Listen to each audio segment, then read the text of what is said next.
All right. Hi, guys. My name is Phillip Warrick, and All welcome right. to my first deal, which ultimately led to millions. In this podcast, we explore the pivotal first deals in real estate and in business that define what type of investor you are. So, whether it's your first deal or it's the one that you learned from the most challenging mistakes that you might have made, each story is unique. And we interview very successful investors, local real estate groups, business moguls, authors, speakers, and celebrities from all over the world, providing inspiration and insight, whether you're a seasoned professional or you're just starting out. Today, we've got a very special episode with a guest whose experience transcends the realms of real estate and delves deep into the heart of sales and personal development. We're honored to have Ben Gay III with us. And Ben is not just a renowned author of The Closers, a seminal book in the world of sales, but also a master salesman whose career spans decades, mentoring countless professionals towards success.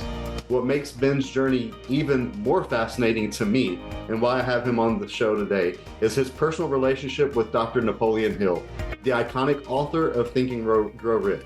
His insights are not just limited to sales, but also embody the principles of success and personal development influenced by his time with Dr. Hill. So let's dive into a conversation with Ben Gay III today, uncovering the secrets of his enduring success and how the first deals in sales and business and entrepreneurship ultimately shaped his career. Ben, welcome to the show. Thank you very much, Phil. I appreciate it. Pleasure to be with you. It's a pleasure to have you. We're honored. Thank you. So talk to me a little bit about your relationship with Dr. Hill. I was really intrigued when, we're doing a lot of work right now with Russell Brunson, with the secrets of success, and bringing back a lot of these original works that were written by Napoleon Hill, some stuff that was never even before published. And when you mentioned that you had that personal relationship, I really had to get you on the show so we could talk a little bit about that. Well, it happened this way. I joined a company called Holiday Magic Cosmetics, which was just getting rolling. We rather quickly became the largest direct sales, multi-level marketing, now they call it network marketing, but multi-level marketing company in the world. 5 major companies, product companies, plus 2 seminar companies that started the modern human potential movement, leadership dynamics and mind dynamics. And they led to EST and the Forum and LifeSpring and SciWorld, and all of those came from there. And most of their founders worked for us originally. So that was sort of the empire I stepped into and helped grow. And then I accidentally won a national year-long sales contest. I say accidentally. I've never been a big fan of contests like that because I do all I can do every day anyway. I'm not going to do some more to get a television set. And so it was sort of, I knew I was near the top just because I was near the top in the day-to-day business. It turned out our direct competitor was Zig Ziglar. He and I and my business partner had all joined the company on the same day in the same meeting, September 15th, 1965 in Atlanta, Georgia. We answered the same one ad. And if you know anything about marketing plans, want to make more money, dial this number. Well, I didn't know what a marketing plan was, but I need to make more money. I was putting my wife through nursing school, and I was making $100 a week. You have to adjust that for inflation. It's about $1,000 a week now, but it's still called broke. And so we answered the ad, got in the business, and took off. Zig took off faster than we did because he was 18 years older and had been in NutraBio, also a large MLM. But rather quickly, we were running in the same circles, and they had this contest. So near the end of the contest, somebody mentioned it to me. I'd forgotten it was going on, but somebody mentioned it, said, "Are you going to win?" I said, "I don't know." So the last night of the contest, we held an opportunity meeting, Jimmy Rucker and I, and the amount of volume we did that night was the amount of volume almost to the dollar by which we won the sales contest. And it was a mystery prize. The first prize was a mystery prize. And that same night, Zig held his victory party in Greenville, South Carolina, because he knew he had won. So there's a lesson for your viewers. Don't ever celebrate a victory before it's done. It's like the track star who stops running because they forget where the tape is, or the football player who begins to celebrate the touchdown and drops the ball before he's in the end zone. Zig made that mistake. So they flew me to California. Rucker was our sort of behind the scenes guy. They flew me to California to meet with the owner of the company, William Penpatrick, and find out what the mystery prize was. And he said when he went out to dinner, he says it's presidency of the company. Well, I was a high school graduate, barely, and I was 25 years old. And I was soon to start running a company that we rather quickly got up to $1 million a day in income in 1965, 66, 67, in that era. And if you adjust it for inflation, that's a $3.5 billion company in today's money. And I'm 25 and a high school graduate. Wow. And a year before was trying to figure out how to buy beer and chase girls. So before I got married. So there I am. I'm president of the company and sort of looking around, wondering, how did this happen and what am I supposed to do now? Because of my ability to sell and speak well in front of big groups, I was doing fine. They were running the company before I got there. I told them to keep running it. I'd go out and stir up some money. And somewhere in that first year, Dr. Hill wrote a book, and in it, I forget which one it wasn't Think and Grow Rich. In it, he named what he thought were the 5 greatest living Americans, and one of them was Bill Patrick, William Penpatrick. So he came out to present Bill with, I guess, a signed book and an award plaque. I didn't know he was in the building. Oh. And so although the day I joined the business, my sponsor gave me a copy of Think and Grow Rich, and I think it's within easy grip, a copy of a record called The Strangest Secret by Earl Nightingale. This is actually the record he gave me on that day. So I listened to him. I'd read the book. I've listened to the record back then many times. And it was beginning to settle in. I was doing pretty well, but I still couldn't read a balance sheet or a profit and loss. I used to flip to the back page, and in the bottom right corner, if that figure wasn't in brackets, we'd made a profit, and that was good. Other than that, I would sit in board meetings and stroke my chin and try and look wise. Mainly, I was just trying to shut up so they didn't know I wasn't qualified to be there. Well, when Dr. Hill presented Bill with a plaque at the other end of the building, on the way out, Bill's walking Dr. Hill to the door, and he struck up a conversation, which later both of them confirmed independently. He said, I've got this young man running the business, and I bet you there are times when he's afraid to come tell me that he's scared or doesn't know what to do or whatever, for fear he'll get fired. So, or have to go back to the field. And Dr. Hill and he talked about it a little bit, and he said, "I tell you what, how much would you charge me to be his mentor or coach or whatever they called it in those days, and be available to him 24 hours a day, 7 days a week? You can come out here, you can stay in your home back in South Carolina, but he can always reach out to you, at least by phone, and reach you and so on." And Dr. Hill, you got to admire his guts, said $50,000. That's $500,000 in today's money to chat with me on the phone and be my friend. I've always told people it reminds me of the old comedian, I can't think of his name. He was in Caddyshack, but he said that the family had to tie a pork chop around his neck so the family dog would be nice to him. And that was the pork chop around my neck, a $50,000 check. So they knocked on my door. I didn't know this conversation had gone on. They knocked on the door, and my secretary let them in. And Bill said, I want you to meet somebody. Well, I'd never seen a picture of Dr. Hill, at least not of that era. He was 84 years old the day I met him. I was 25, I think. So I didn't recognize him. It was just an older guy. I assumed a friend of Bill Patrick's. So I got up and walked around the desk. I'm a Southern gentleman. I said, "Hi, my name's Ben Gay. What's yours?" Because Bill hadn't said it. And Bill looked at me like I was from Mars and said, "That's Dr. Napoleon Hill." Oh I my said, "Oh my God, I've read your book and so on. And I'm a big fan of yours." But keep in mind, he's 84, he's got a cane, and he was not physically, he's not wasn't ready to join the track team. Okay. And so he said, "I've retained him to be your mentor, friend, buddy. And here's the deal. You can call on him anytime, 24 hours a day, 7 days a week, and he will never reveal to me anything you two discuss." I didn't believe that, so I immediately tested the system. I told Dr. Hill something first lunch we had that if Bill Patrick thought it was going on, it was a coup of the company, he would have gone through the ceiling. And I put a note in his secretary's desk, sealed with wax from the art department, said, "Dear Bill, it was just a test.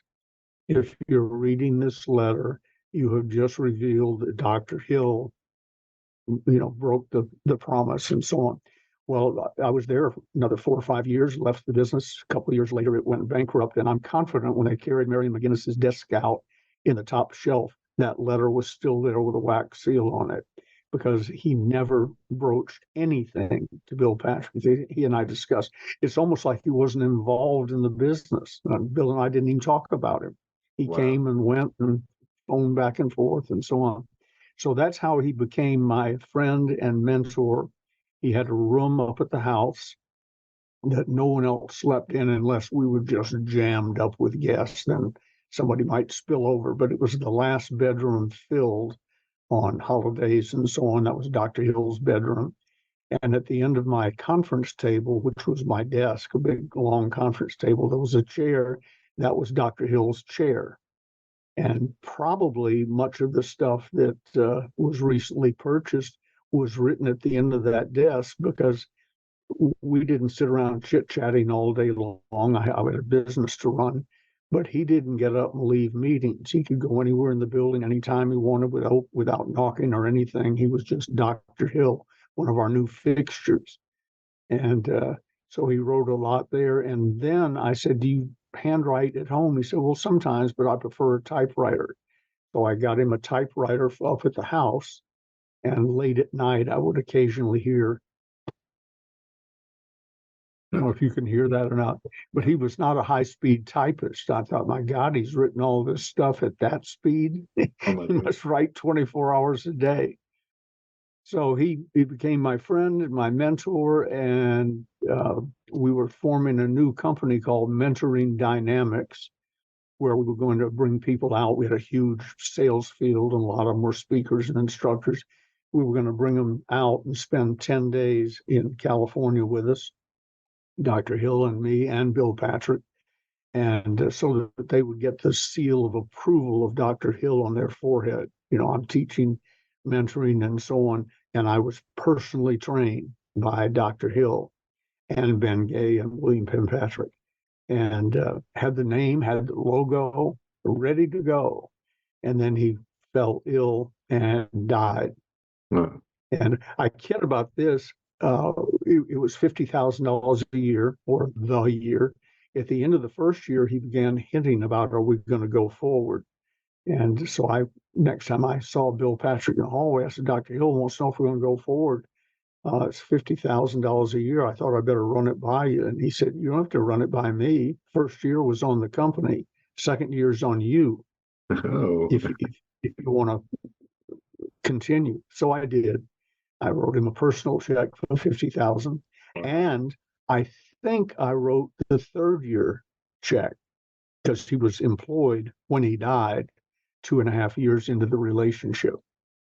Wow. And now I'm using Mentoring Dynamics, and we're doing it with some other people.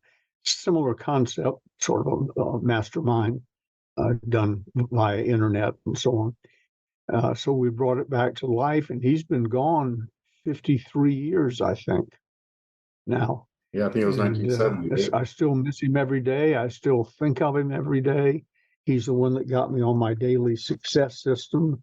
using a calendar, and or if I lost this calendar, I just retire because I wouldn't know what to do for the next year or two. And the ever-present memo pads. Wow. He gave me an idea one day. I said, "Oh, that's a good idea." He said, "Write it down so you don't forget it." And I said, "No, I'll remember it." He said, "No, you'll forget it. Where's your legal pad?" I didn't have one. Wow. And so he called to my secretary and said, "Get Mr. Gay a package of legal pads, and make sure he always has one within arm's reach." Well, And that's intriguing because I have legal pads everywhere, but they've got notes everywhere, and like I get lost. Like, what am I doing? Do I need to get all this digital? And like I right. have a remarkable digital one, and I'm like, I can't use that. So I prefer the written note. I prefer with somebody asked me this morning, what do you have to do? And I said, I don't know. I haven't been to the office yet, because I walk in and there it is on the calendar. wow. You're written in the calendar, today highlighted in yellow. And that's the reason I say if somebody stole the calendar, I don't take it over into the house. It stays in my office for fear something would happen to it. But I write everything down, and that's the daily success system that Dr. Hill put me on, and it runs my life. Can you Frees describe up that a my little mind bit? to Because do that was one of the more questions I productive. had for you. Is there a specific lesson or advice, from him that you still use today? Right. So that leads perfect into that. Can you describe that? Absolutely. It's changed, a little bit over the years, but it's basically the same system. Let me tell you how it started. He Sure. was up at the house. It was I think, a Saturday morning, and I took that opportunity to go out. We had a big house on top of a hill, surrounded by San Francisco Bay. It was a beautiful place. Any window you looked out of, you saw the bridges, you saw San Francisco Bay, ships coming and going, yachts, and so on. And I loved it out there. And knowing he was still asleep, I took that opportunity because I was putting on my socks. My socks snagged on my toenails. I hadn't trimmed them in time. So I'm sitting out on the side deck with my cup of coffee in my bathrobe, trimming my toenails, thinking I'm left alone. And Dr. Hill appears. "Hi, Ben. What's up?" And I said, "I was trimming my toenails. They were snagging on my socks." He said, "How often do you trim them?" And I said, "Well, whenever they needed." He said, "No, that's not good enough. Go get your calendar." And he'd already got me on the calendar system. He said, "How long since the last time you trimmed your toenails?" I said, "I don't know." They said, "See, that's a problem. You have to know. So let's just guess." I said, he said, "Does 5, 6 weeks sound reasonable?" And I said, "Probably." He said, move out 5 Saturdays and write trim toenails dash move up M/U, move up 5 weeks. And if that works, there's your answer. Just do that the rest of your life. If it doesn't work, then move it up 4 weeks or 3 weeks or whatever it takes. So I wrote down trim toenails, and I had just done it, moved it up 5 weeks. And last Saturday was trim toenail 2 or 3 days ago. And I smiled because that's how I started on the program. I walked in, looked at the calendar, said trim toenails, move up 5 weeks. Wow.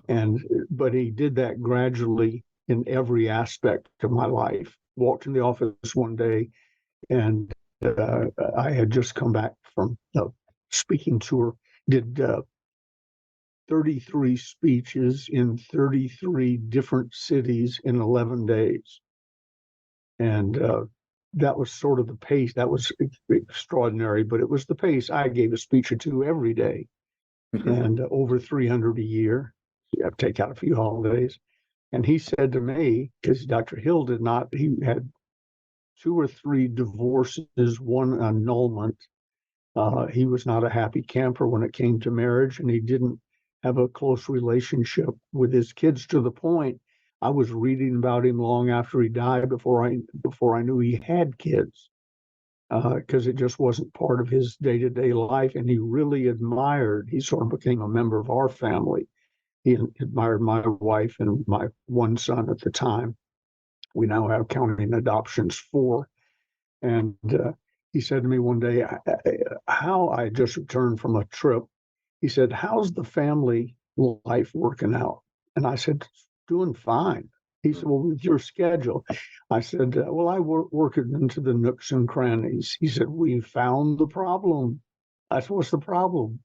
He said, we plan our business life, get your calendar. We plan our business life around our family life. So first put family life in the calendar.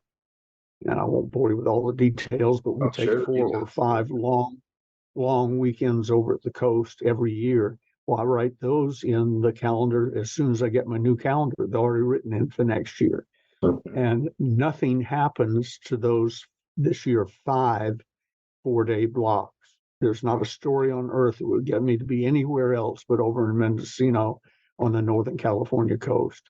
And then there's one night a week for date nights. We go out frequently if I'm in town, but that's locked in. Nothing can happen. The other one, just because we're hungry, can move around, but date night doesn't move around. And I was a little league coach. That didn't move around and so on. He said, now you put your business into that matrix. And I said, well, is it going to be time? He said, Ben, you've heard that the work expands to fit the time allowed. It also contracts to fit the time allowed. You'll get it all done. So that's a brief overview of my daily success system, thanks to Dr. Hill and how I met him. Yeah, I love that. And I think I've had a little bit of resistance towards the calendar. And I actually pulled out a high performance calendar today, a brand new fresh one. And the resistance is like, as entrepreneurs and real estate investors, we seek freedom, right? So if you're like living off of this calendar scheduled thing, is that taking away from your freedom, or is that giving you more freedom? Gives you freedom. Yeah. See, now I used to get up as president of this big organization. I used to get up and come to the office and see what the world was doing to me. You know, what's going to happen today? Here's 15 phone calls that have already come in. Here's this, and so wants to meet with you, and the board would like to have a discussion about blah, blah, blah. When I got the calendar, I began dictating my thing, and Marty, my secretary, Martha Conley, always had a copy of my thing. She would photocopy pages at a time. And when somebody wanted to speak, say, well, we can do it Thursday at 2:00. Well, I need to speak to him now. Not possible. Thursday at 2:00. I have a saying, if you're a friend and you're bleeding from an open artery, or there's a compound fracture, I will break into my schedule to take care of you. Short of that, you got to be on the calendar. So it frees you up. If I don't want to do anything, let's say Gigi and I want to go do something next Wednesday, I block it out on the calendar, or 5 Wednesdays from now, and so on, and nothing interferes with it. So that's freedom, but I control it's structured freedom. I never forget birthdays, for instance, because they're in the calendar. And people say, who know me well and know I do that, call it programmed warmth. Oh, it's not He's friendly and charming. It's not Facebook reminder. Friendly and warming. Yeah, friendly, warming, loves me, and never forgets a birthday. Programmed warmth. If he lost the calendar, I might never hear from him again. Wow. But it just frees you up. You know, if ever being asked by Gigi primarily, moments ago, right before I got on here, our hairstylist, we go together, she does both of us, had a medical emergency. No. And Gigi said, we'll have to change today's appointment. How are we looking Wednesday? I said, I don't know. And she, after all these years, she looked at like, surely you have some idea of what's going on Wednesday. No, I've trained myself not to know what's going on Wednesday. It's on the calendar. So my mind is free to do other things. One time with these ever-present memo pads, and they're all over the house with a pen attached to every one of them. It was a 3-day weekend. We'll call it the 4th of July. It doesn't make any difference, but it was a 3-day weekend. I have one of those pads in my bathroom, in her bathroom, or the bigger bathroom, beside the bed, at both of my desks, in the car, in the shipping department, anywhere I might land, in the kitchen, anywhere I might land, there's the memo pads. And then the first thing I do in the morning when I get up as I go around to the memo pads. I mean, I know there's some place I haven't been, so I don't have to check that one, but I go to the memo pads where I might have written something down and tear off the top sheet, and it goes with me to the office. Well, it was a 3-day weekend. When I started ripping off the pages, I was sort of fascinated, fresh ideas, reminders, ideas, and so on. I had in 3 days 75 notations spread out among those calendars. Now, could you remember 75 great ideas that you had if you didn't write them down? Nope. No, no, of course you wouldn't. So that has saved me. But I was asked one day at a seminar, they were fascinated that I had even known Dr. Hill, and somebody said, what are the 3 most important things that Dr. Hill taught you? And I thought, if you'd asked me for the 500 best things, I could spend 3 days and tell you. But the 3 without warning in front of 500 or 600 people, I thought, oh, Lord, don't fail me now. So I just looked up at the ceiling, shut my eyes, and said, number 1, integrity in all things. Dr. Hill wasn't perfect, but he knew what we all should be doing. And he strove to do it as well as anybody. And I strive to do it. Integrity in all things. 2, focus.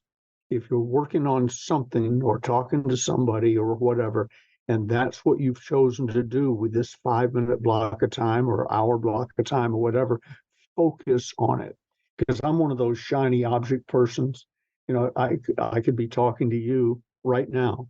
And to my left, there's a television on the news. It's on 24 hours a day, because if World War III breaks out, I'd sort of like to know it. So that's there, but I fight the temptation to look right into your eyes and concentrate on you. World War III will have to wait a few minutes if in fact it breaks out during our conversation. So integrity, focus, and action.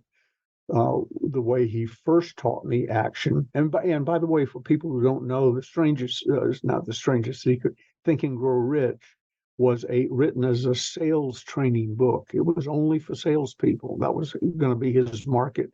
People have turned it in their minds into this deep philosophical work. It was aimed at salespeople so they get themselves organized, focused, take action, and sell more. And then people have spent, one gentleman who died recently spent his entire career studying the book and became famous doing it. But looking for the deep secret. Here's the deep secret from Dr. Hill's lips to my ears. Take action. That he said, if that's all you get out of the book, take action. He was flying in and out. He used to love to fly in the Learjet, so I think he made up excuses to have to come to California and meet with me. So we sent the Lear for him, I guess, and he walked in on a meeting where my board of advisors and I were working on a new line of products, men's cosmetics, which was really wild and racy in the late 60s, that men would have anything other than Aqua Velva and Old Spice lotion. And we were having a meeting.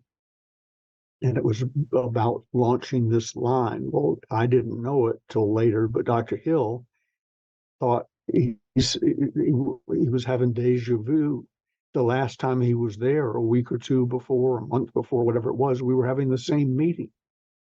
So 10 or 12 people were sitting around the table, and we discussed it, and then we agreed to meet next Thursday. And they all left the room. One thing Dr. Hill did with me, he never criticized me or questioned my judgment unless asked a direct question in front of anybody else. Ours was a one-on-one relationship. So he waited for everybody to leave, and then the door clicked shut. And I could tell, I always knew if he was going to bring up something with me, when the door clicked, if his head came up from his writing, that meant we're about to talk about something. Right. And the door clicked and his head came up. And he said, Ben, what are you going to know next Thursday that you don't know now about launching this product line? We already had 50, 60 items. This was just aimed at men. It wasn't like we were inventing the cosmetic industry, you know. And he said, "What are you going to know next Thursday?" And I said, "Well, I don't know, but everybody, this guy is the legal department, and this guy does this, and this lady does this." And he said, "Ben, you're dithering." People always love that story because this generation doesn't know what dithering is, but his did. I did. He I've said, never heard it. Never heard yeah, that. he said, "You're dithering, take action." Mm. So I had Marty regather the group, and I said to them, "Is there anything that any one of you needs to know before you do your section of this project?" No? Everybody's good to go. And I didn't ask them, but I should have. If I'd asked you that question a month ago, what would have been the answer? They were probably all ready to go at that time, but I was having more meetings. I was dithering. Dithering. So that was the way, instead of saying take action, you say, "Well, that's a good idea, take action." He showed me in living full color life what not taking action looked like and what it was probably costing us. We took action. We were selling the product, packaged up, everything within 60 or 90 days. And it was a multi-million-dollar business by itself. Wow. And I would probably, if he were still alive and that product line hadn't been launched, I'd still be having Thursday meetings about it if he hadn't taught me, take action. Take action. I think he mentions in Outwitting the Devil, he talks about drifting, right? So I think Okay. that kind of That's fit sort of its cousin of dithering. Yeah. So very cool. So tell me, as it relates to real estate investing, and I wanted to share with you just briefly, and you're familiar with the self-confidence formula, I'm sure. Yeah, generally, sure. From Think and Grow Rich, and I mean I can share it with you and read it real quick if you want. So Go ahead, get everybody on the same page. yeah, let's do that. So the self-confidence formula, and literally when I was handed this book for the first time back in 2006, I did write it in my own handwriting, like he called us out to do, right? And so it reads like this. I know that I have the ability to achieve the object of my definite purpose in life. Therefore, I demand of myself persistent, continuous action toward its attainment, and I here and now promise to render such action. I realize the dominating thoughts in my mind will eventually reproduce themselves in outward physical action and gradually transform themselves into physical reality. Therefore, I will concentrate my thoughts for 30 minutes daily upon the task of thinking of the person I intend to become, thereby creating in my mind a clear mental picture of that person. I know through the principle of autosuggestion, any desire that I persistently hold in my mind will eventually seek expression through some practical means of attaining the object back of it. Therefore, I will devote 10 minutes daily to demanding of myself the development of self confidence. I have clearly written down a description of my definite chief aim in life, and I will never stop trying until I shall have developed sufficient self confidence for its attainment. And then, fifth, I fully realize that no wealth or position can long endure unless built upon truth and justice. Therefore, I will engage in no transaction which does not benefit all whom it affects. I will succeed by attracting to myself the forces I wish to use and the cooperation of other people.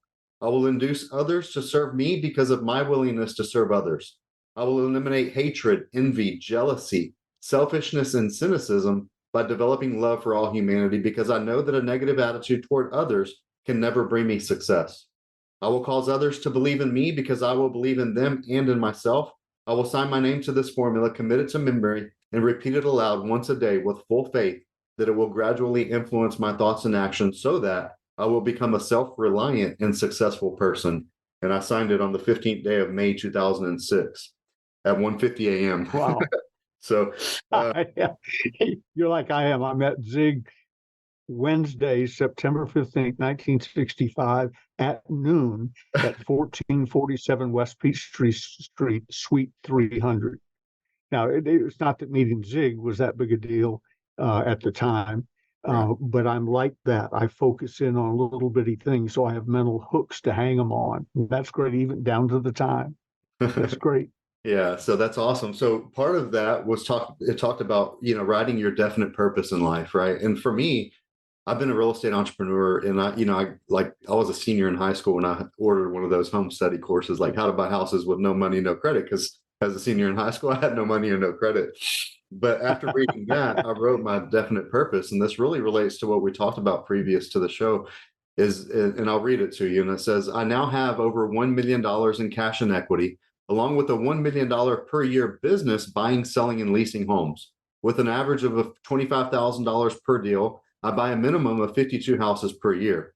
This means that I buy one house per week. With $1 million invested at a 30% return on investment, I could retire with a $300,000 yearly income if I so desire. This will give me the time desired to raise my children to know Jesus and teach them the sound principles of Think and Grow Rich. They can do anything they set their minds to. And I'll have all of the time that I need to keep them out of the rat race and enjoy a no limit mindset. And so I just wanted to segue that into like the conversation we were having previous, because I know you're into sales and the closer, the book that you've written, and all of the sales trainings and things like that. But I wanted to talk briefly about your relationship with real estate investing, and how you achieve success through the works of, what Napoleon taught you, and all that. So, Well, a lot of it, as we had discussed just casually chatting before we came on, was I was really young when we started making money, 23. wow. And you beat me, though, buying houses in high school. But I rather quickly figured out I went from $100 a week to $40,000 a month in 1965, $66. So that's $500,000 a month, roughly now. And Jimmy Rucker and I had a conversation. How much beer can we drink? Uh, how, how many girls can we chase without success? Maybe we ought to save some of this money and do something with it. So we started buying. It was incredible what you just said when you were talking about Dr. Hill and reading the piece. You hit on integrity, Yep. focus, and action, the three things he taught me. You wrote down years ago, same thing. Yep. And then you're talking about a house a week. That's exactly what we did. We bought a house a week for the first year of that program, 52 houses, and didn't have any idea what we were doing. It was just, you ought to own a house. I didn't take a real estate course or anything. It just seemed logical. So Rucker and I rather quickly built up a little thing of 52 houses. And then, as I told you, I found absentee ownership a bit of a problem because I got promoted and moved to California. And I don't want to hear about houses in Atlanta's toilets breaking at noon my time or 2 o'clock in the morning my time. So gradually we rid ourselves of some of that, although we have a few. And I do a lot of work with people in your industry, coaching them, showing them what I did right and what I did wrong, and connecting them. As you and I are talking, I can think of 4 or 5 people. You already know them probably better than I do, but 4 or 5 people that if you don't know them, you ought to know them because they're doing what you're doing. Right. And with somewhat different approaches and a couple of instances that crossed my mind. So it was really important to me. And the other thing that was important was when you go out and do seminars, you meet so many interesting people. I've done 5,000 paid appearances and probably another 10,000 free. I'm a sucker for prisons and churches and schools and so on. But you meet so many interesting people. I figure that I've shaken hands with about 2.5 million, and one-on-one, not internet or anything. And you meet people like you. I've been thinking since we've been talking today, where the hell's he been all my life? I mean, you're successful go-getter. We share a philosophy. Hard to believe we haven't bumped into each other somewhere out on the road. And if we have, don't tell me. I'm forever telling people it's a pleasure to meet you. And they say, don't you remember me? I was in Dallas 25 years ago, 4th row with a yellow shirt. Like, the yellow shirt. I'll never forget that. And as I said to one of Gigi's relatives one day when I met him on Main Street here in Placerville, California, I said, it's good to meet you. He said, I was at your house for Thanksgiving. I said, oh, of course. Maybe we should shift the script to "It's great to see you." Yeah. I've started doing that. And the other one is when people say, "Do you know so and so?" I don't say no anymore because invariably they had dinner at the house in the last month or something. I have a thing that's not good for salespeople. I'm not very good at names. And for instance, right beneath the camera on the top of the computer is your name on a little sticky note. So in case I forget your name or have a senior moment, it's right there in front of me. And on top of that, I'm face blind. It has a long Latin name. It's a neurological condition. For years, I thought I was just stupid, which is a separate subject. But I'm face blind to the point that I once failed to recognize high noon, sitting 4 feet away from her at a picnic table, failed to recognize my former wife. She even gave me hints, and I guessed. And finally, I said, "Oh, you're a friend of either Carlotta or Gigi, my current wife." She said, "I am Carlotta, jackass." Oh, wow. So if you're face blind and not good with names, and I've tried, I've taken the memory course. No, I'm not good with names, and I don't recognize. Some people have face blindness to the point they don't recognize themselves in the mirror. Wow. I'm not one of those. Me, I know, and I practice. I practice hard. When I was having my farewell dinner with my previous wife, and we parted as friendly as those things go. We were talking about places we'd been and things we'd done and got sort of nostalgic. And this is our divorce dinner. I mean, that's what it was. That's the reason we agreed to be together. And she, well, Paris was wonderful and Norway was this and so on. And I said, let me ask you something. If I met you today for the first time and but somehow you knew what you know about me now, would you marry me again? She said, "Marry? I wouldn't even date you." So, which I think that was an insult. I'm not sure. But in the midst of that, I thought, how dare you say that? She shut her eyes and she said, "What color are my eyes?" Well, she was a brunette, so that's easy. Brown. She said, kept them shut and said no. And we were only married 10 years. So it takes a while to get to know somebody. Brown, I said, "Oh, I was just kidding." Blue, of course. And she said no. And I'm thinking, brown, blue, what else is there? Hers were hazel. Hazel. Yeah, I thought you were either brown or blue, and that was it. But hazel was it. So if you get 3 guesses at the color of your wife's eyes and miss, it may be time to end the relationship. Oh my goodness, you heard it here first. If like I'm the same, I can totally relate. Like with names and people, I should know your name, and I'll know it after the moment where I have to bring it Yeah. up, and it's like, oh, Yeah. yeah, that's so and so. So I can totally. I've gotten when I bring it up, I say, "Help me, hi, do you remember me? Help me, I'm face blind. Give me a hint or two." And they immediately, they don't know what face blind is, most of them, but they immediately try and help. And that makes a funny moment, an opening, and gives them another story to tell. But of all the careers I could have gone into, to have those two frailties and try and be a professional salesperson is really interesting. Well, then we combat that with persistent, continuous action, right? Because I often tell people, like, "Hey guys, if I can do this stuff, anybody can," and it just takes that. Exactly. It just takes that action. That's been one of my selling points in my sales training. If I can do it, anyone can. Trust me on that. Yeah, yeah. So I want to talk a little bit about Napoleon Hill again, and because we talked about integrity being at the top, right? And as you know, I'm sure there's a lot of like criticism around his work or his character, right? And I don't know, based on like what you read on Wikipedia, it just doesn't put him in the best light, right? And Right. I want to know how do you read balance that when you hear these kind of things from other I people? don't balance it. I knew him personally, Right, up right. close, personal. Stayed at my home, was part of my family, had full run of the business. Nothing he couldn't see or do, and I watched him at close range and so on. And in the beginning, understand, I thought I was doing a charity job for Bill Patrick. He's got this old friend, and be nice to him. I didn't know Bill Patrick had really hired him to help me. I thought I was doing charity work for about 2 lunches and a dinner. And then I realized, oh, this is different. So when I've read those things, who knows? You could write a book about all my frailties. Right.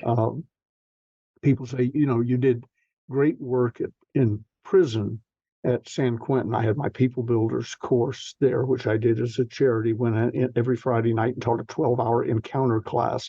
If you're familiar with Scared Straight at Rahway State Prison, it was sort of Scared Straight in reverse. They brought in young people and scared them. You don't want to come to prison. The inmates scared them.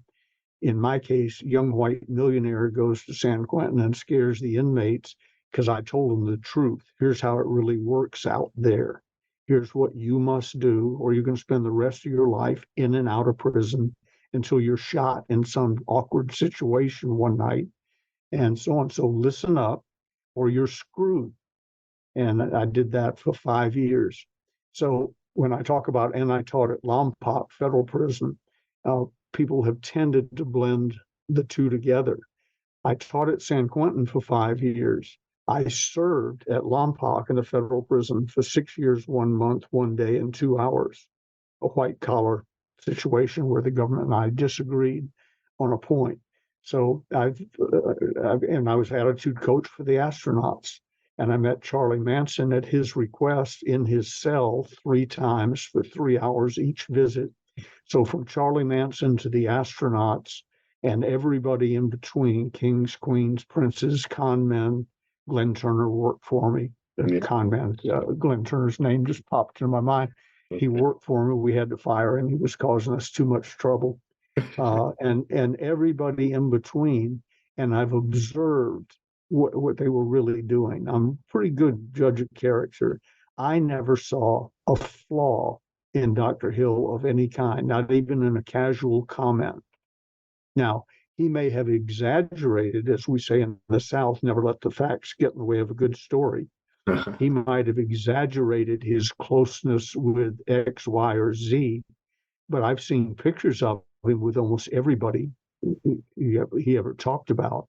Okay. And talked to him about publishing his works when this recent sale of his material came up for grabs. I thought, well, there's $10 million I missed, because we had a publishing company, and I told Dr. Hill that we will publish anything that you want published. Just consider it done. You don't have to go looking for a publisher. And I've got a 1 million-person sales force that will force the book out.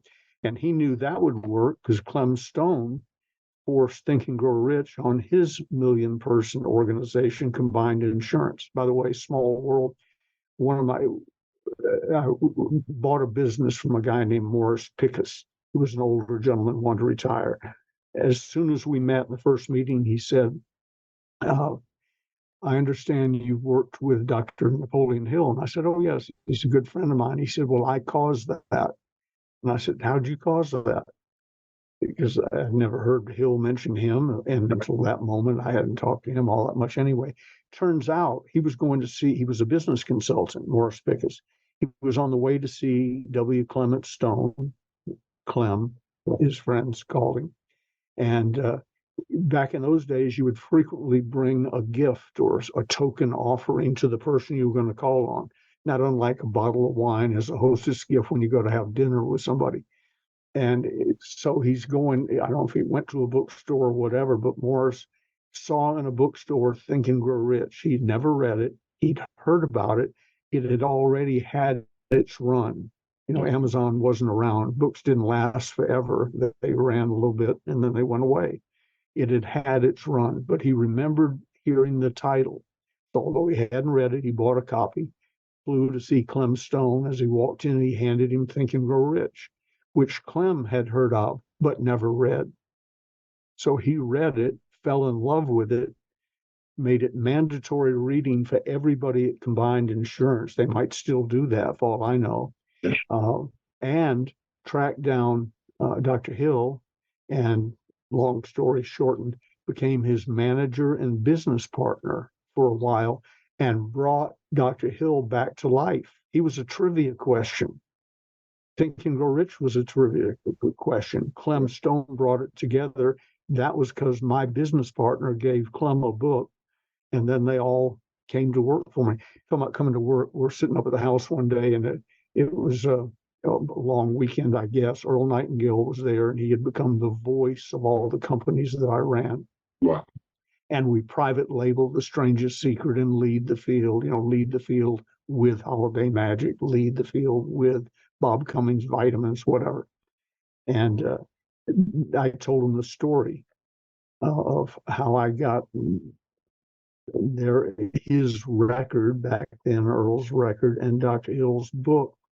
And one of them, I forget who it was, we were all three sitting in the living room. One of them said, well, did they do you any good? I'm in my mid to late 20s at this point, a multimillionaire. We're sitting in one of the largest houses in Marin County, surrounded by San Francisco Bay and 156 acres of land.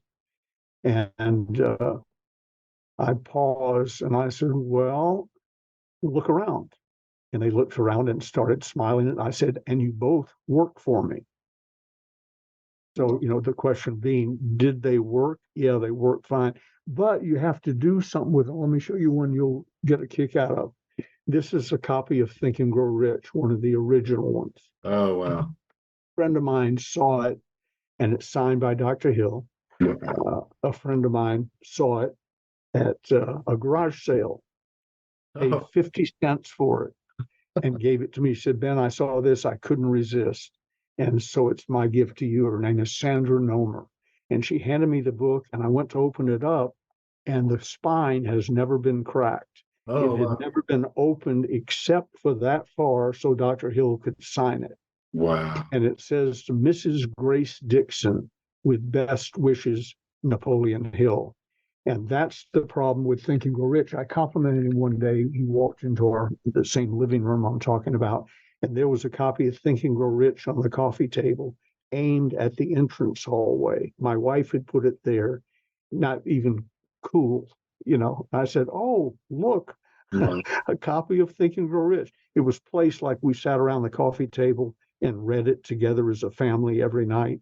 Not true. She got it out of my office. And I said, oh, look, a copy of Think and Grow Rich. And I stuck for ways to get out of this awkward moment. I said to Dr. Hill, how does it feel to have written one of the best-selling books of all time? And they used to say second only to the Bible. I don't know if it was true then. I don't know if it's true now, but that was the way it was phrased. One of the best-selling books of all time. And Dr. Hill said, best-selling, least read. Oh, He wow. knew, because, if you write a famous book and you talk about it all the time in seminars and so on, its contents. And when somebody starts talking to you about the book and how much they loved it, it doesn't take but 2 or 3 questions to figure out they've never read it. Oh, wow. And that's Mrs. Grace Dixon, whoever she is, God rest her soul. I know the business well enough to know she heard Dr. Hill was coming to town, and or was already in the seminar with him, a speech, and he was selling his books like we all do. Right. And signing them. So she got in line. She had to get in line to get the ticket. She had to get in line to buy the book and get in line to have him sign it. And she did all those and went over, and he was gracious enough to say, what's your name, and personalize it. And she then took it home. Oh, I forgot to tell you the telling thing. Cherry red on the front, cherry red on the back. Okay. Bleached out on the spine. Interesting. That means Mrs. Grace Dixon took the book home, put it in her bookcase, and there it sat for 75 years until she died. And then the daughter-in-law tossed it in a box of 50-cent books at a garage sale. Wow. So what year was So that? this is when it was what? What year was that one? Well, this one was. I'm only going to open it and read it if I can get to it without. This one was published in 1945. Okay. But it's the original, right. Typesetting, everything. Just that by this time, the Ralston Society of Cleveland, Ohio, had gotten the rights to the book. They had it for a while. But it proves what Dr. Hill was talking about. He used to talk about it all the time. Having all the knowledge in the world doesn't do you any good unless you access it and put it into action. Mrs. Grace Dixon had the secret to the universe in her hands, Right. chose to stick it in a bookcase for 75 years and leave it there until Sandra Noma bought it for 50 cents. Yeah. So when Dr. Hill said best-selling, least read, I knew it. I came to understand it then because I've walked into many offices where they have the closers on their desk. Yeah. One of them, there's a bunch of them now, but have the closers on their desk aimed at the door, so I'll see it when I come in, like what my wife did with Think and Grow Rich. But when I pick up their copy, rarely has the spine been cracked. Wow. Where a student of my work, it's been cracked, highlighted, Yeah. underlined, dog-eared. That's how you take advantage of it. Earl Nightingale used to say if he had some great secret he wanted to keep from humanity, he would write it in a book and put a copy in every library in the world. And he said, then my secret would be safe. That's a good one. Well, talk to me about your book, The Closers, and how it would relate to people in today's day and age, and how it would relate to real estate investors and entrepreneurs, businessmen, and the like. Well, it's the best, not to brag, but you ask. Yes. It's the best-selling, most popular, most powerful book on selling and closing ever written. The Closers Part 2, in my opinion, is a somewhat better book, but they love The Closers Part 1 because it's the hits, the punches, the blocks. It's not politically correct in several spots in today's world, but it's still true. And the original publisher and author, I'm not the author of The Closers Part 1 in its original form. I'm the editor. I'm the one who rewrote it because it was horribly written and horribly printed. And so I threw my copy in the trash, or got ready to when it arrived, because I fanned through the pages and pages shot all over my office because the people who wrote it couldn't afford a printer, but one of them worked at a print shop, so they snuck in at night and printed The Closers on somebody else's equipment with somebody else's paper, and they didn't know how to bind it. Half the pages were upside down and so on. So anyway, I went to throw it out, and then I was just cheap enough. My Hartman briefcase was sitting open on the floor right next to my trash can, and I was about to go to New York. So I picked it up to throw it away and threw it in the Hartman. Even had a plan for getting rid of it. I'll thumb through it, see if there's anything worthwhile in here. And if not, I'll put it in the seat back and let the airplane cleaning crew worry about it. That was my plan. On the way to New York, I started thumbing through it.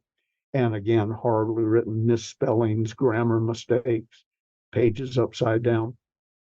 But I realized I had found the Dead Sea Scrolls of selling. Okay. It was genius. It was just poorly written genius. It would be like Shakespeare couldn't spell. And so I thumbed through as much as I could, put the rubber band back around it, threw it in my briefcase. When we landed at LaGuardia, I went to a payphone on the wall. Payphones, by the way, for your younger viewers, are things you put coins in to make a phone call before cell phones. And I went to the payphone and I dialed a number. Some guy answered. His name was Roy Brandley. I now know, but I didn't then. I said, "Hi, I just read The Closers. I'd like to talk to somebody about it." And he says, "Well, Mr. Gay, how are you?" I'm looking around. I'm at LaGuardia at a payphone. Unless I'm live on Candid Camera, the old television show, there's no way to know that. I said, "I didn't tell you my name." He said, "Well, we got conned by the author into printing 500 copies, and we did, and we sold one, and we ran one ad in the Wall Street Journal one day, and we sold one. So if you've read The Closers, your name is Ben Gay, and you live in Placerville, California. Now, what can I do for you?" I said, "You sold one?" He said, "That's it." I said, "I'll buy the rest of them, but I want to talk to you about the rights to the book. How many more do you have?" He said, "Like I said, we printed 500. We sold one. I don't have to go check. We have 499. Where do I ship them? Wow. So we did, and I started giving them away to my in-house marketing reps, who gave some of them away to their friends. And then a month or so later, the phone started ringing. How can I get 50 more? How can I get 100 more? How can I get in the condition it was in? Oh, wow. And so I got serious and got written up the marketing agreement, bought the rights to it, rewrote it, re-edited, and had it printed by a real printer. And we had sold 10.5 million copies when we quit counting 30 years ago. Wow. Congrats. That's amazing. So it's still very popular. It's if you go into a sales office and there's a salesman in there over 20 Right. years old, and you say, Okay. show me a copy of the closer, somewhere in the office, one will pop up, or Okay. part two, or what have you. So that's sort of the history of it. And in those years, to give people hope, but people were writing book, the average written book sells or prints 500 copies, probably doesn't sell a whole bunch of them, Really? but has 500 copies, gives some away at Christmas till the friends quit answering the door. And that's the history of a book, 500 copies. 10.5 million copies. We haven't advertised it anywhere in any form in 30 years, except mentions on the internet. Wow. And sales continue to come in. So that goes back 40, 45 years ago, and not a day has gone by, not a day that I haven't made money off the closers. Wow. So where's the best And place to get a copy? where's what? Where's the best place for us and our listeners to get a copy? Well, funny you should ask. All right. Do not go to my website, which is the top one, because it Okay. costs more there. Go to this one, stores.ebay.com Okay. /Ronzoni books, all one word, RONZONE books, BOOKS. They sell it for less than you can get it from me or at Amazon. Okay. And I still sign them. They bring them, they're local, they bring them to me for signing. Oh, okay. And it still carries our famous no questions asked, money back, lifetime guarantee. Okay. And of the 10.5 million copies that I could prove in court and the few million since then, guess how many returns we've had? How many returns have you had? 2. 2. Wow. So it's my accountant's always saying, that's an outstanding liability. I said, we got 2 back. Yeah. 2. Because I didn't read it, probably. Yeah. They were both from ladies whose notes, they put the heart over the I instead of the dot, and both books reeked of cheap perfume. I think their sensibilities were offended, because I repeat, there's some things in the book that are not politically correct today. Wow. I can't wait to read it. And I'll share a link too for everybody that's listening where they can go directly there and pick it up. So thank you for sharing that. That's awesome. Very good work. Very good. And, you mentioned that about, I think about MLM because you mentioned MLMs, and it's like, once you start an MLM, all of a sudden your friends and family don't answer your phone calls anymore. Yeah. I've already said no. When we joined, Rucker and I, and then we started making some money and buying houses, we also bought a Cadillac, just one. And whoever had the best prospect that night at the opportunity meeting got to use the car. Oh, nice. But when it was my day to use the car, and I by chance would visit my family, the neighbors would quit speaking to me because, hi, and I'd start drawing circles and trying to recruit them in the business. When the Cadillac showed up, they were all friendly again. Hi, Ben, how's it going? You weren't talking to me last week when I was driving a Nash Rambler. What has changed? Well, it looks like you're doing well. Right on.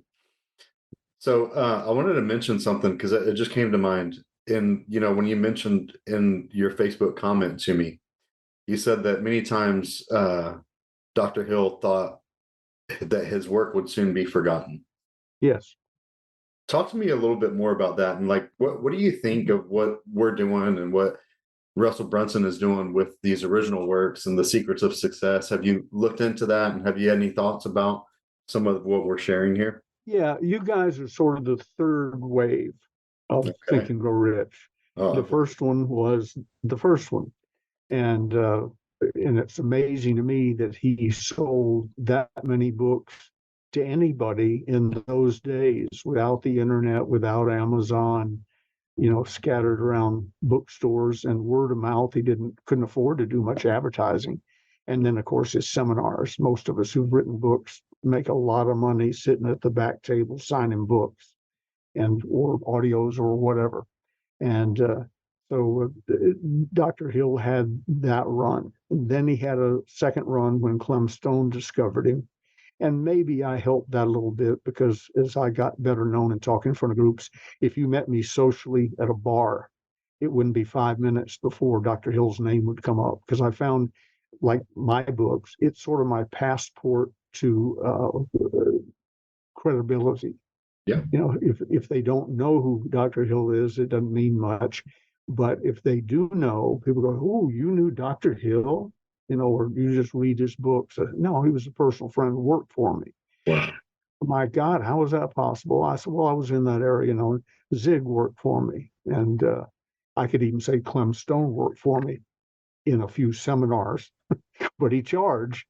So, Yeah. Zig worked for me full time. Earl Nightingale was the voice of my companies. He worked for me, so on. So you meet interesting people like that, and then I've learned how to trade on that. When Earl Nightingale asked me to form his distributor organization, he wanted something like ML, like Holiday Magic, because we were by far his biggest customer. Right. He said, "Can you put one of those together with me?" I said, "I'll help you with it." Sure. So I went out and I started talking to people, practicing the scripts that his distributors would use. I don't just write a script and say, "This is good." I write it, I test it. My neighbors hate to see me coming because if I come up the sidewalk with paper in my hand, I'm there to test a script for somebody. And so I go out and I start talking about Earl Nightingale because he and Dr. Hill were sort of the centers of my growth and development as a young man. And one guy, I noticed some bewildered looks, but one guy, a dentist in San Rafael, California, listened to my scripted presentation and then said, "Ben, I think the world of you, and I'll do whatever you tell me, but I don't understand how playing bird calls to my staff is going to help them." I said, "I don't either. Why would you play bird calls to your staff?" And he said, "Well, you keep talking about this Nightingale." You never heard of Earl Nightingale. Wow. So I changed the script that I had written to, of course, you've heard of Earl Nightingale, the most listened to radio voice in the world, heard daily on over 700 radio stations in the United States and Canada, to which everyone would go, "Oh, yes, yes, of course," because no one wants to be the idiot who's never heard the most listened to radio voice in the world. So I've used Dr. Hill in that way with people. It just gets you, you now have it, and of course you had it anyway, but you now had it because I guarantee I'm the only person you've ever met who knew Dr. Hill. 100%. Bob Proctor built a career around Dr. Hill's work, Right. and it's one of my few serious regrets in life. Bob Proctor worked for me. Wow. Dr. Hill worked for me at the same time. And I didn't know of Bob's fascination. He never mentioned it to me. He was still doing our Holiday Magic scripts. Okay. Never mentioned it to me. So they were together at the same time. I could have easily brought them together, had them meet, and he'd have an even better story because then he'd be in the position to say, "My personal friend, Dr. Right. Napoleon Hill," and Right. that helps. You're now one handshake away from Dr. Hill yourself. Yeah, that's amazing. That's a great testimony. That's awesome. And I think, I don't know how much you've looked into what we're doing here with the Think and Grow Rich and with Napoleon Hill, but the opportunity to pick up, like, basically it's a free offer, right? It's free, just pay shipping, and they get a copy of Think and Grow Rich. They get a copy of It Will Place You Wherever You Wish to Be Among Men, a book by Napoleon Hill, Practical Lessons in Applied Psychology, which is a very rare book, and then an unpublished book that was never before published, which is Master Salesmanship by Napoleon Hill, which I think you'd be intrigued by some of this work, but a lot of the names that you drop that you've got relations with, right? So it's a free plus shipping, kind of like a membership site now at this point.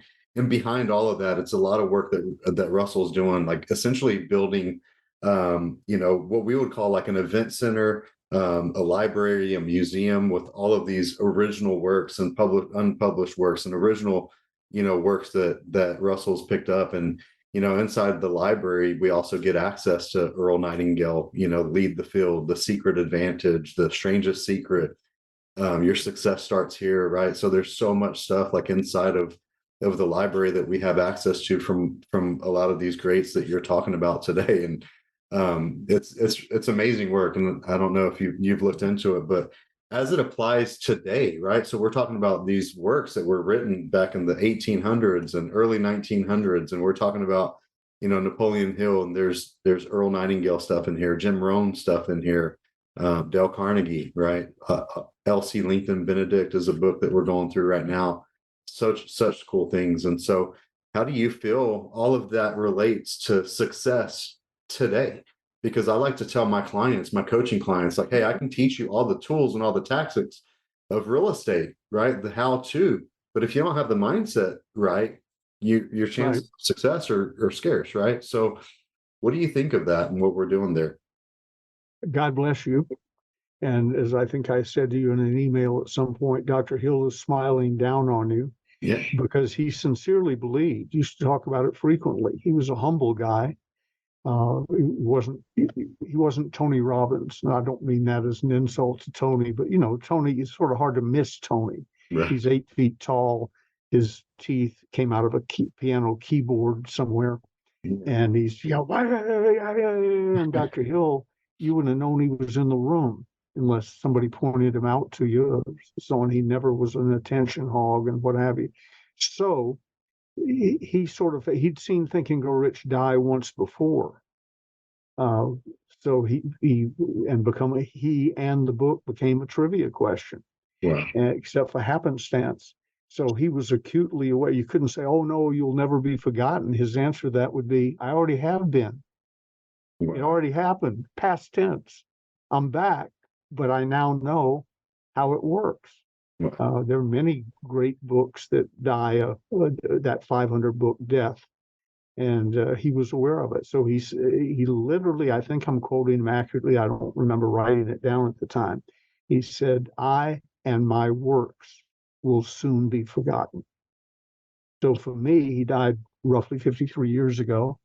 I met him 56 years ago. For me, it's exciting to see you guys do what you do. I'm pushing my stuff. I'm running my businesses. I don't have time, although I probably should have. And I repeat, we offered him. I'm stunned at all the unpublished works that have been discovered. And I'm sort of saying that with a wink, because we said to him, Bill Patrick and I, we will publish anything you want published, and we'll push it out through our 1 million person sales force. Wow. Around the world. And I was always thinking English speaking world, but the Closers is in 26 languages. Wow. So his stuff could have been too. Somebody sent me a book one day and I looked at it and I thought, well, that's nice. I get 2 or 3 free book review copies a day. And I thought, well, this is nice. And then I looked at it closer and I said, they sort of stole the design of the Closers. Not any of the words, but the design. And then I flipped it open, and in the very back, there was a little thing in English, translated from the Closers published in the United States, blah, blah, blah. It was the Closers, but I didn't recognize it because it was in Arabic or something. Wow. And if my name was on it, it was in Arabic because I didn't even recognize my own name, and I'm pretty good at that.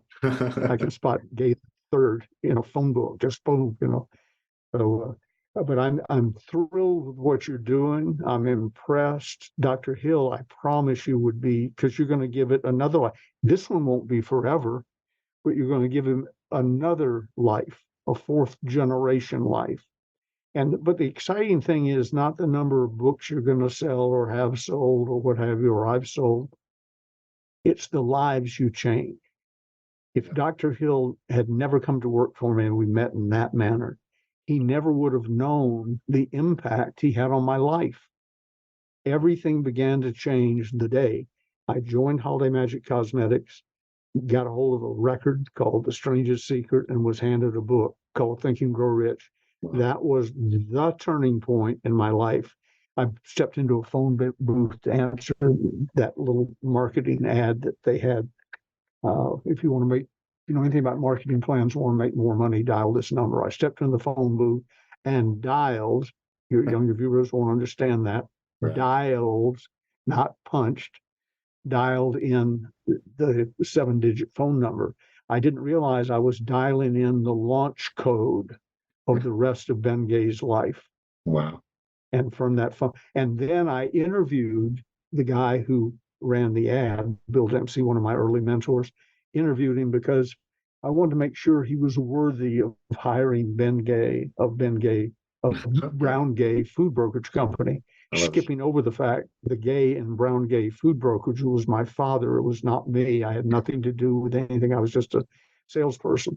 And about 5 minutes deep into my question of Bill Dempsey, he said, "Mr. Gay, I don't mean to cut you off, but I'm not the man standing in a phone booth answering want ads.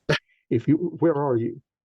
And I said, "I'm at the corner at the fork of Peachtree and West Peachtree Street in downtown Atlanta." And he said, "Oh, you're only a couple of blocks from me. Be standing in front of my desk in 10 minutes or never dial this phone number again." And he slammed down the phone. For you young people, we used to hang up phones. So we didn't punch a button. We slammed. And if you were mad, you just slammed it down. And 10 minutes later, there I was standing there. Wow. Introduced myself to the receptionist. "Hi, I'm Ben Gay." And behind me came this laughter. And I'm used to that with that name. So I turned around to see who was now going to make fun of my name. And I said, "Hi, my name's Ben Gay. What's yours?" And he said, "Zig Ziglar." I said, "With a name like Zig Ziglar, you're making fun of Ben Gay? You got to be kidding me." And that became a years-long friendship, which led to Dr. Hill, which led to so many great things in my life. So I'm probably his biggest fan. One of the very few people alive, except for a few close relatives maybe who met him, but just about, I'm the last protege of Dr. Hill. He didn't like coaching people. So I was one of the few, and for sure the last. Wow. And so to see him come back to life through you guys, I'm just thrilled. Do it, push it, anything I can do to endorse it. And as you probably know, I'm the executive director of the National Association of Professional Salespeople, which comes with the NAP seal of approval if the board, which I dominate, Okay. grants. See it there? Yep. I will send you the artwork for that, and you Okay. may put it on anything that you guys are doing that involves selling and or mentions Dr. Hill. Wow. And it will help sales. When I first started, I created the organization 40 plus years ago. When I first put it on books, it was interesting. Sales went up, but the National Association of Professional Salespeople had one member, me. But because it had the seal of approval of me, sales went up noticeably. And now we have 30 or 40 people we've given it to, and you're the latest. Wow, that's an honor. I really appreciate it. And I think that, your book can be that turning point for other people too. So I want to encourage people to order a copy of your books as well and get familiar with your work too, because it just takes one deal, one relationship, one person, one opportunity to change somebody's life forever. Right. Yep. So, and I've been in this business. I've seen that hundreds of thousands of times. I didn't know them all intimately, but hundreds of thousands of times, from San Quentin to Lompoc to the astronauts to 5,000 paid appearances of folks who are trying to better themselves, who invest their time and money. That's usually the first step for me. If you'll invest your time and money in trying to get better, then I'll give you my time. And I've just seen so many people like that. There are a lot of great names, famous names that that I don't toss around because they're not yet old enough to want people to know that it wasn't their idea. Wow. Yeah, that's an honor. I'm old enough I know who was who did what, who didn't do what, and I know where the bodies are buried. Oh, I like that. And I think it's important for people to have mentors, whether it's through the works of books like Think and Grow Rich and your works and your books. And, I remember back when I got started and I went full-time real estate investor in 2003, which means the first 6 years it was dabbling, it was learning, it was doing a deal here and a deal there. But it wasn't until I came under mentorship that I took and had the confidence to do a deal a week, right? And as many deals as I wanted to do. And seeking mentorship and, somebody that's gone before is very important to success. So the Chinese have an old saying, I'm paraphrasing it. sure. But if you want to know what's down the road, talk to someone coming the other way. Okay. There's your mentor. Dr. Hill had been down the road. He'd experienced fame and a degree of fortune and so on. Then he virtually lost it all. And then he came back. I was doing a seminar speech one day somewhere, and Dr. Hill was with me, and I was the feature, which sort of embarrassed me because he should have been, but he hadn't fully come back yet. And someone they were up introducing me, and the guy sitting next to me had either spoken or was going to speak, but he didn't stop eating his salad. And they're talking about Ben Gay is wonderful, and we're honored to have Ben Gay here, and blah, blah, blah. And I'm, 25 years old. And I turned to him. I have a weird sense of humor. I said, you don't seem terribly impressed to meet me, and you're about to hear me. He said, I'll be interested in what you have to say after you've crashed and burned and come back again. Oh. And I thought, whoa, who do you think you're talking to? And I crashed and burned and went to federal prison and, so on. And I thought, I don't remember his name. I remember the salad he was eating and his total disdain for this young whippersnapper. Oh, wow. After you crash and burn, come talk to me. Wow. Wow. That's a great story. Thank you for sharing. Thank you for sharing. Well, I know I want to respect you and your time. I know we've gone over a little bit, but I think we could talk for hours and hours on end. We couldn't. If we ever do this again, that's totally up to you, and I'd be willing. I've got some hilarious stories about Earl Nightingale and Dr. Hill behind the scenes, and a lot of other people. And if they're dead, my specialty has become talking about dead people. I don't risk offending them. Okay. And I don't risk being contradicted. But I've got some funny stories about Earl Nightingale, and they're loving. They're great stories, but they're not the Earl Nightingale you're thinking of. Okay. Well, do you want to share one now in closing? Will it survive the editing cut? Yeah, we'll see. Okay. This is a cute one. We were their largest, and by the way, ladies, and religious folks, if you're easily offended, this would be a good time to stop listening to me. It's not all that terrible, but it's not like me, and it wasn't like Earl. Belltone Hearing Aids was probably their second largest customer at Nightingale Conant. We were their first. And Lloyd Conant, who was the business brains of the Nightingale Conant, everybody thinks of Earl, but Lloyd ran the day-to-day business. Lloyd came to Earl and said, Belltone Hearing Aids wants you to do their Christmas message. Well, Earl was a quick reader, and he was a cold reader. You could hand him a script he'd never seen. He could walk in the recording studio, sit down, and read it like he wrote it. Oh. And nice. Without mumbling a word. And so Earl gave it a quick scan. He says, I'm not reading that crap. And Lloyd says, well, we don't really have a choice. He says, it's so icky gooey, Yuletide greetings to yours. May the snowflakes land in your hair and melt gently. I'm making up stuff, but it was that type of thing, which was not Earl. Earl was staid, stoic, and quietly sarcastic. And Lloyd said, we don't have a choice. We have to take this business. And you have to be nice to Ben Gay, whether you like him or not. Those two companies are keeping us afloat. So he convinced Earl that he had to do it. Earl goes into the studio right down the hall, where his engineer who worked with him, even moved to Florida in retirement with him, was his sound guy.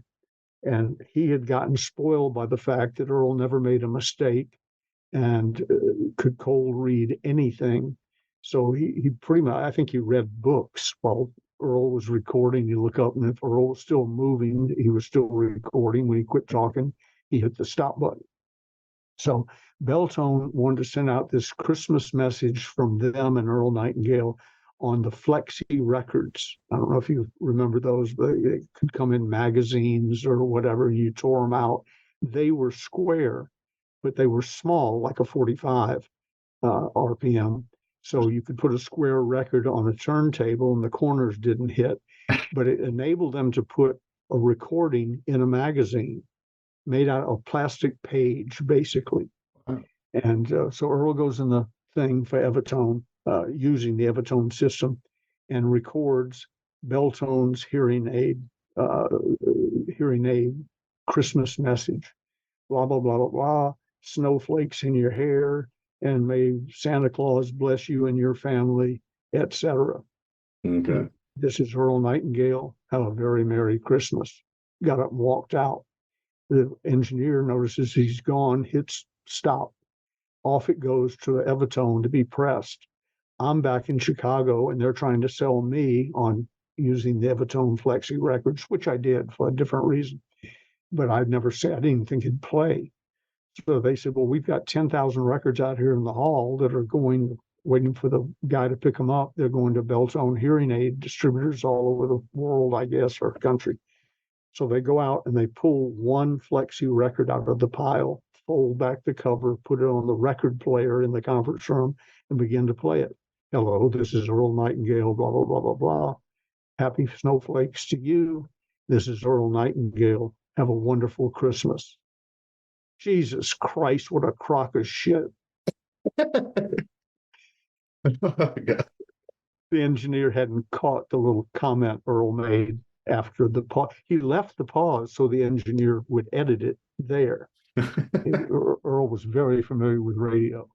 But that was on, and Les and Ron Davis, two VPs of sales for them, not related, but same last name. One of them jumped up, ran out, and threw his body on top of the 10,000 records so they didn't go anywhere. The other one threw his body on top of the record player like that would solve the problem. And I'm just sitting there in hysterics. He gets up off the record player to go help with the bigger problem. I picked up the record they had, refolded it, and put it in my briefcase. Okay. Weeks later, months later, we're having dinner with Earl, and he's telling the story. He said, you won't believe what happened. And Ron and Les said, yeah, Ben was there. He heard it when we heard it. Oh, okay. He said, well, thank God we got all the copies back. And I said, well, almost all the copies back. And Earl did the slow head turn towards me. He said, what does that mean? I said, it means that I have one in my office in San Rafael, California. We might someday, if I'm short of money, we might discuss you buying it back. So Earl went to his eternal rest, believing I still had a copy of that record, and I do somewhere. It's here somewhere. I've offered all sorts of rewards to warehouse people. Should you find a little white thing, smaller than 8 by 10, it looks like it has a record in it, I will make life very good for you. So far, no take. That's awesome. Find it. Maybe Russell will buy it from you. We can do something with it. So. That's awesome. So there's one, but if we ever do it again, I've got others. Yes, very cool. Well, it's been a pleasure, and I want to honor your time and respect your time, and encourage all of my listeners and everybody to get yourself a copy of The Closers. I'm going to be getting my copy today for sure. And I really appreciate it, So really, that's a wrap for the show here today. And, if you'd like to hear my story and how I did my first deal and extra footage of other people that I interviewed. There'll be a link down in the comments, and I'll put a link here with Ben's information as well, so you can get a copy of his book. And I'd love to hear your comments and what you guys thought about the show today. And in addition, if you'd like for me to fund your deals or have some deals and capital that you'd like to fund for me, or if you'd like to be able to come to my office and check out exactly what we do every day in real estate investing, I'll put a link down below as well. So anyway, Ben, I want to thank you once again, and I really appreciate having you on the show. And until next time, thank you.